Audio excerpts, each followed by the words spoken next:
Salut! Aujourd'hui, on va apprendre à identifier des empreintes. Faire la différence entre des plantigrades, des digitigrades ou des onguligrades. Alors c'est un cours théorique, mais avec quelques exemples pratiques. Et pour vous expliquer tout ça, je vais me servir de ce tableau blanc.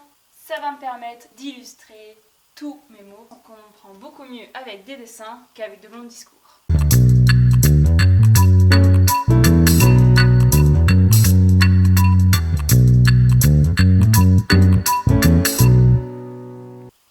Alors, je vous ai parlé de plantigrade, digitigrade, onguligrade, mais qu'est-ce que c'est? Alors c'est simple. Les plantigrades vont être des animaux qui marchent sur la paume de leur main. On en fait partie. D'autres qui vont marcher sur leurs doigts, les digitigrades, et encore d'autres carrément sur leurs ongles, les onguligrades. Tout ça va se voir dans leur squelette. Les plantigrades. Alors l'os du pied des plantigrades est comme ceci. Magie! Vous avez vu ça? Alors là, du coup, nous avons la partie rouge qui est le basipode, la partie bleue qui est le métapode, la partie orange qui sont les phalanges, et enfin la dernière partie en vert, c'est les phanères terminales. Et on va retrouver la même structure chez les deux autres. Passons aux digitigrades. Voilà pour les digitigrades. Donc eux, leur basicarpe, ils l'ont clairement en plein milieu de la jambe, qui remonte. Ensuite, le métapode descend ici, et c'est les phalanges qui vont être posées au sol, contrairement aux plantigrades. Ils ont ensuite au bout des phanères, qui sont au final des griffes. Passons maintenant aux onguligrades. Alors, les onguligrades. Voici pour les onguligrades. Donc eux, leur basipode est beaucoup plus haut et beaucoup moins développé. Les métapodes beaucoup plus longs. Les phalanges complètement hors du sol. Et seulement leur ongle va toucher. Et d'ailleurs, leur ongle va être du coup un sabot. Tous les onguligrades ont des sabots. Voici un gros plan, histoire de bien voir la différence. Super, alors c'est bien mignon tout ça, mais du coup, qui est qui? Donc les plantigrades qui vont poser la paume entière au sol. On va retrouver les humains, les ours, les blaireaux, les fouines et tous les autres mustélidés. Ensuite, dans les digitigrades, on va retrouver les canidés, donc renards, chiens, loups, et les félins, chats, lynx et autres. Les ongulés, ça va être simple, tout ce qui a des sabots. Chèvres, moutons, chevreuils, cerfs, sangliers. Et c'est là qu'on va voir les différences dans l'empreinte. Alors, pour identifier une empreinte, il y a 4 critères. Tout d'abord, le type. Le type, ça va être si on voit des pelotes, si on voit des doigts, si on voit des sabots. On a ensuite le nombre d'éléments, souvent le nombre de doigts. Ensuite, on va avoir absence et présence de griffes. Et pour finir, on va aussi voir la taille. Donc on va se fier à chaque fois à ces 4 critères pour identifier une empreinte. Alors, je vais vous faire un exemple histoire que ces 4 critères soient un peu plus clairs. Si je fais cette empreinte, on veut du coup d'abord étudier le type. Donc le type, je vous ai dit, c'est s'il y a des pelotes, des doigts, plutôt des mains ou encore bien des sabots. Donc là, on voit que ce sont des pelotes. On a les pelotes digitales et la pelote plantaire. Donc, du coup, le type est identifié. Ensuite, on va avoir le nombre. Donc, je vous ai dit plutôt le nombre de doigts.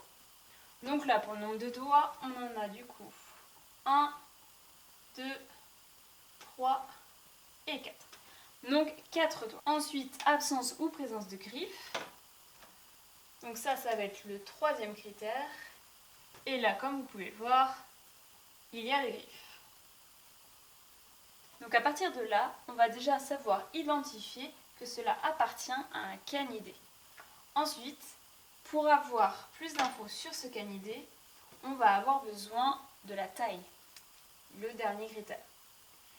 C'est le critère qui est le plus compliqué à avoir, surtout chez les canidés. Là, il va falloir distinguer un loup, un chien, un renard, et souvent, c'est très complexe. Il va falloir même voir la piste. Alors, je vous explique ce que c'est la piste. La piste, en fait, ça va être un enchaînement d'empreintes, comme ceci. Donc, voilà. Donc, une piste, ça va être un enchaînement d'empreintes, une voie en fait. Les renards et les loups sont connus pour marcher en ligne droite. Donc, les pattes bien en ligne droite. Donc, si on a une piste plutôt rectiligne comme celle-ci, on va plutôt être sur du loup ou du renard. Et ensuite, la taille de l'empreinte en elle-même peut nous aider entre un renard adulte ou un loup adulte. Mais je me répète là-dessus, distinguer des empreintes de canidés peuvent être vraiment complexes. Voir s'il y a des indices autres que les empreintes. Des poils, de l'urine, des crottes, etc. Donc maintenant que vous avez vu ces 4 types, on va pouvoir voir l'arbre d'identification. Pour l'arbre d'identification, on va commencer par le type sabot. On identifie qu'une empreinte a des sabots. Donc là, pour savoir, c'est simple. Il ne va pas y avoir de pelote ronde, mais plutôt de longues formes, un peu en forme de goutte. Ce qui va dépendre des espèces. Si nous sommes sur des sabots, nous avons dit que le prochain critère, c'est le nombre. Ici, 2 possibilités. On peut avoir la présence de 2 sabots ou la présence de 4 sabots. On parle bien des sabots qui sont représentés sur l'empreinte. Alors ici, on oublie le critère d'absence ou présence de griffes, étant donné qu'ils marchent déjà sur leurs ongles qui sont les sabots. Alors, on va se fier plutôt à la taille. Pour les 2 sabots, il peut y avoir 2 cas de figure. On va avoir les sabots plutôt en forme de cœur, comme on peut le dire, avec une base assez ronde et qui partent en pointe. Pour le coup, c'est l'exemple parfait de la goutte d'eau. Et sinon, on peut avoir des empreintes un peu plus larges, un peu plus épaisses. On va voir également la taille. Celle-ci fera environ 4 cm et celle-ci environ 8 cm. Donc bien sûr, ça peut être plus ou moins selon l'âge de l'animal, ce qui peut parfois être trompeur. Si vous tombez sur une empreinte de ce type, ce sera le chevreuil. Au contraire, si vous tombez sur une empreinte plutôt comme celle-ci, c'est sûrement un cerf. Donc là, c'est pour ce qui concerne l'empreinte de 2 sabots. Ensuite, il peut y avoir 4 empreintes. Donc, les 2 sabots principaux et ce qu'on appelle les gardes, qui peuvent être visibles. Il faut savoir que ces espèces-là aussi ont des gardes, mais beaucoup plus hautes, qui vont moins s'enfoncer et donc très rarement visibles dans l'empreinte. Voici donc une empreinte avec 4 empreintes de sabots. Donc les principaux et les gardes. Là, la taille fera environ 6 cm. Toujours pareil, ça dépend des individus. Et là, du coup, vous êtes sûrement en présence d'un sanglier. Alors voilà, il y a bien beaucoup d'autres animaux qui ont des sabots, et moi je me concentre sur ces 3 espèces qui sont les plus répandues, en tout cas dans ma région. On va pouvoir passer à un nouveau type. Donc maintenant on va parler des pelotes, comme l'exemple que je vous ai donné tout à l'heure. Alors les pelotes. Une fois qu'on a identifié que ce sont des pelotes, donc des espèces de ronds plutôt ovales, on va avoir le deuxième critère à observer, le nombre de doigts. Ici, il peut y avoir 4 doigts ou bien 5. Et là, c'est déjà une étape très importante car ça nous permet d'identifier si c'est un animal plantigrade ou digitigrade. En effet, les plantigrades, comme nous ou l'ours, auront 5 doigts posés au sol. Chez les digitigrades, le 5e doigt est un peu plus en l'air, et donc 5 empreintes sont visibles. Ensuite, on arrive au critère absence ou présence de griffes. S'il y a des griffes, c'est sûrement un canidé.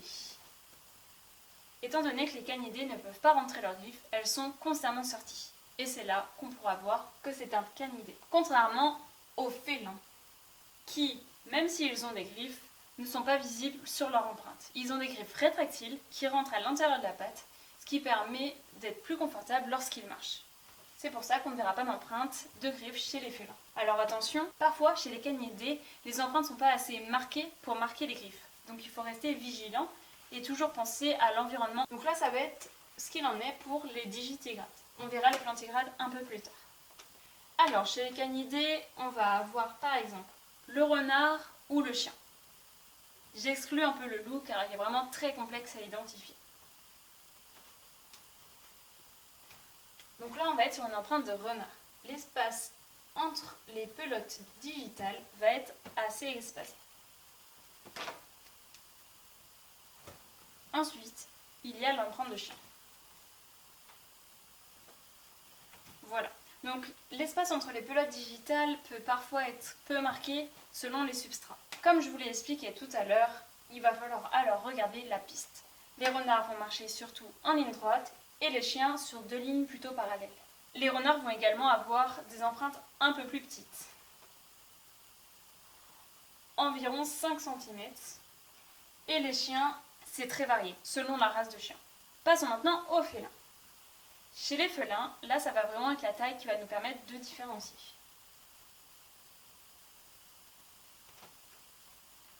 Entre une petite empreinte d'environ 3 cm qui serait plutôt un chat et une patte d'environ 6 cm qui sera plutôt un lynx. Le lynx a vraiment de grosses pattes pour pouvoir marcher sur la neige en particulier. Il pourra donc y avoir l'empreinte des poils tout autour de l'empreinte. Donc voici pour les digitigrades, soit un canidé, soit un félin, et ensuite on regarde la taille ou la piste. Passons maintenant au plantigrade, avec 5 doigts apparents. Alors là, on va voir aussi la forme de la pelote plantaire qui va énormément aider. Donc, pour une empreinte comme celle-ci, la pelote assez allongée, les 5 doigts tout le long et les griffes assez loin, on a 2 possibilités. Si cette empreinte fait moins de 10 cm, c'est sûrement un blaireau. Les griffes qui sont plus loin permettent de montrer la grandeur des griffes qui lui permet à creuser. Si l'empreinte fait plus de 10 cm, et souvent bien plus, là vous avez de fortes chances que ce soit une empreinte d'ours. Alors au passage, une empreinte comme celle-ci d'ours va être sa patte avant, car sa patte arrière va ressembler plutôt à un pied humain. Donc là, ça va être par rapport aussi du coup à sa forme, qui est plutôt allongée dans le sens de la largeur. Mais on peut également avoir une empreinte plus allongée dans le sens de la hauteur, comme ici. Donc là, ça va être vraiment allongé dans le sens de la hauteur. Donc ici, souvent, elles vont faire environ 3 cm, ce qui peut être variable. Ici, par exemple, ça peut être une empreinte de fouine ou de martre. Mais tous les petits mustélidés vont avoir à peu près les mêmes empreintes. J'en profite pour vous parler de certains livres, donc des livres d'identification d'empreintes qui sont vraiment super. Vous pouvez en trouver qui va décrire toutes les espèces présentes en France et du coup qui va vous permettre de faire la différence entre plusieurs mustélidés par exemple ou plusieurs canidés.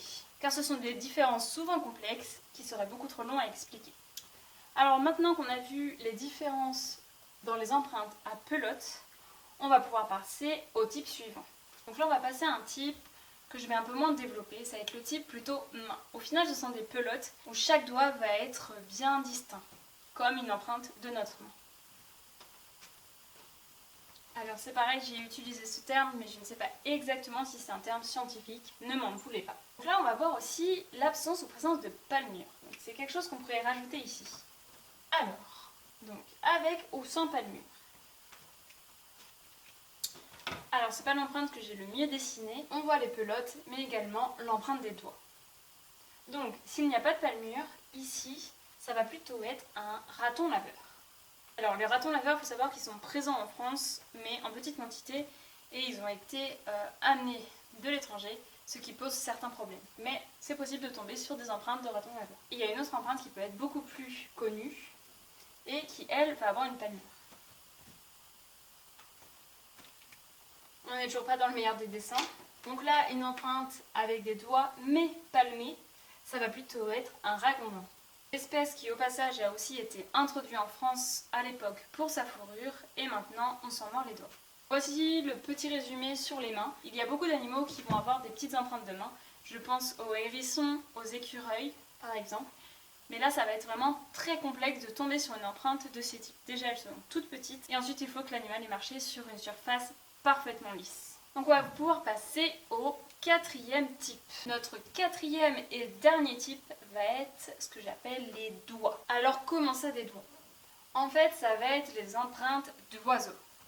Empreintes d'oiseaux où il y a souvent 3 ou 4 doigts de représentés. Donc là c'est pareil, je ne vais pas m'étaler sur les empreintes d'oiseaux, il y en a énormément et c'est très complexe. Mais de façon générale, il y a 4 types d'empreintes d'oiseaux. Les pattes palmées, les pattes semi-palmées, les pattes lobées et ensuite les pattes non palmées, non lobées. Alors si je les dessine, ça donne ça. Donc voici une patte palmée. Donc là ça peut être par exemple un canard, un cygne. Alors là, après, pour différencier, il va surtout falloir parler de la taille. Pour les pattes semi-palmées, alors là, elles ressemblent beaucoup du coup à la palmée, sauf que la palmure démarre beaucoup plus bas sur les doigts. Il y a une partie des doigts qui n'a pas de palmure. Donc là, par exemple, comme un oiseau, on a la spatule. Vient ensuite les pattes lobées. Donc là, clairement, ça ressemble un peu à des pattes boudinées. Et on a par exemple le foulque. Ensuite, pour terminer, on a notre dernier, c'est le non palmé. Donc là, il y en a énormément. Tous les petits passereaux, par exemple, ne vont pas avoir de palme. Voici. Alors là, c'est pareil, on va pouvoir distinguer deux types. Ceux qui ont 4 doigts, 3 à l'avant et 1 en arrière, comme par exemple le héron. Et ceux qui vont avoir plutôt seulement 3 doigts, aucun en arrière. Et voici pour ce qui était du dernier type. J'ai oublié une empreinte super importante, je vous la fais et vous me dites si vous la reconnaissez. Et voici, vous l'aurez reconnu, c'est le pouce bleu. Pour cette empreinte, il vous suffit de mettre la vôtre en dessous de cette vidéo. Ok, alors comme prévu, un petit exercice pratique. Alors comme vous pouvez le voir, je suis pas au beau milieu de la forêt. Mais on va s'en sortir grâce à des moulages. D'ailleurs, je pourrais faire une vidéo sur comment faire des moulages d'empreintes. Voilà, donc n'hésitez pas à le dire si ça vous intéresse pour une prochaine fois. Alors, on va commencer avec assez simple. Je vous la montre, vous mettez sur pause et vous essayez de voir si vous arrivez à trouver. Alors, niveau focus, ok. Donc voilà.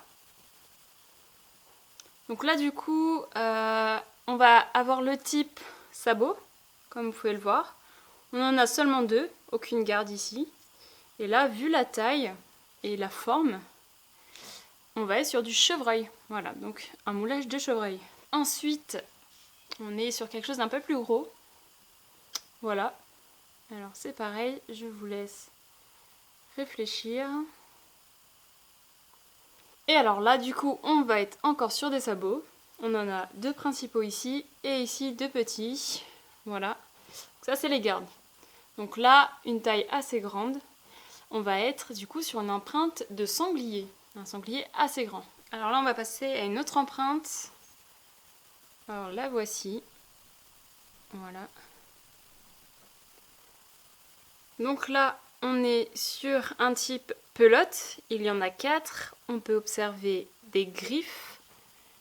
Et du coup, c'est un canidé. Donc là, vu la taille, et ensuite je peux vous aider avec cette empreinte-là. On voit une double empreinte. Il y a celle-ci et celle-ci qui sont alignées. Donc là, du coup, un canidé qui marche aligné, ça peut être un loup ou un renard. Et là, vu la taille, ce serait plutôt un renard. Empreinte suivante, on a cette empreinte. J'espère que vous voyez cette nouvelle empreinte.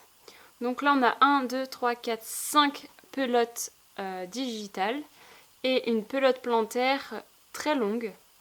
Et on voit aussi l'empreinte des griffes qui sont bien plus loin que les pelotes.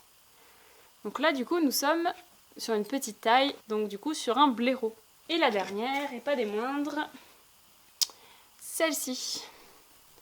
Alors là, pareil, on a 4 pelotes, des empreintes de griffes, et c'est assez grand. Donc là, alors là, on est en présence d'une empreinte de canidé non identifiée. La petite histoire, et que j'ai trouvé une piste rectiligne avec ces grosses empreintes. Donc moi j'ai toujours tout de suite pensé que ça pouvait être un loup.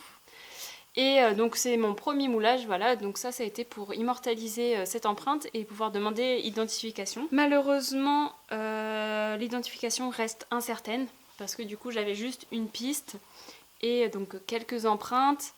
Donc certaines personnes m'ont dit chien, d'autres loup, car il faut savoir que c'est rare, mais il y a certains chiens qui peuvent marcher quand même de façon rectiligne.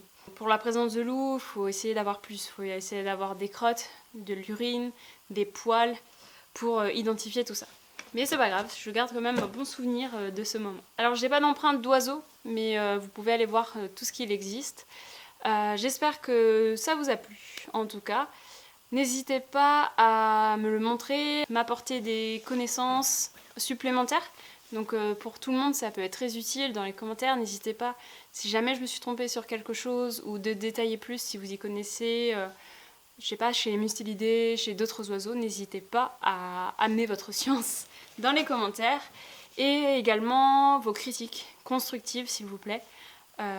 Seulement, voilà, de savoir ce qui pourrait être amélioré, ce qui pourrait être mieux, ce qui est bien. C'est super important pour une première vidéo, pour s'améliorer ensuite. Et voilà, le petit pouce bleu, le message est passé, et voilà. Et abonne-toi. Et salut, salut!